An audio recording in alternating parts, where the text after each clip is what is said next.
Сәлем оқырман. Менің есімім Тоғжан. Бүгін біз сабақты артикльдер сабағына арнайтын боламыз. Егер де сіздерге сабақ түсінікті болса, онда лайк басып комментарий қалдыруды ұмытпаңыздар.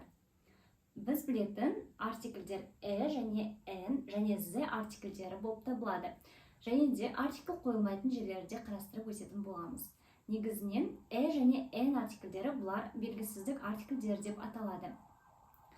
Яғни бұл мысалға келтіретін болса, зат есім дауыссыз дыбыстан басталатын болса, онда артиклі қолданылады. Мысал келтірейік: a phone, a flower.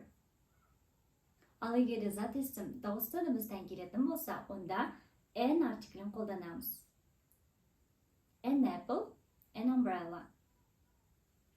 Түсінікті деп ойлаймын. Ары қарай біз негізінен мамандықтарды айтқан кезде осы артиклін қолданатын боламыз. Мысал келтірейін: She is a doctor.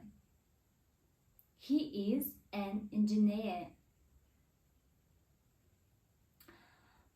Және де бұл артиклі уақыт істеулерінде қолданылады. Twice a week, once a month деген уақыт істеулері, яғни expressions of frequency деп аталады ағылшын тілінде қолданылады. Мысал келтірейік: I study English twice a week. Аптасына мен 2 рет ағылшын тілін оқимын деп аударамыз. Достар, егер де сабақ түсінікті болса, онда комментарийға плюс қалдырып кетіңіз. Келесі сабақта з артиклі қай кезде қолданылатындығын бөлісетін боламын, және де артикль қолданылмайтын жерлерді қарастыратын боламын. Bye!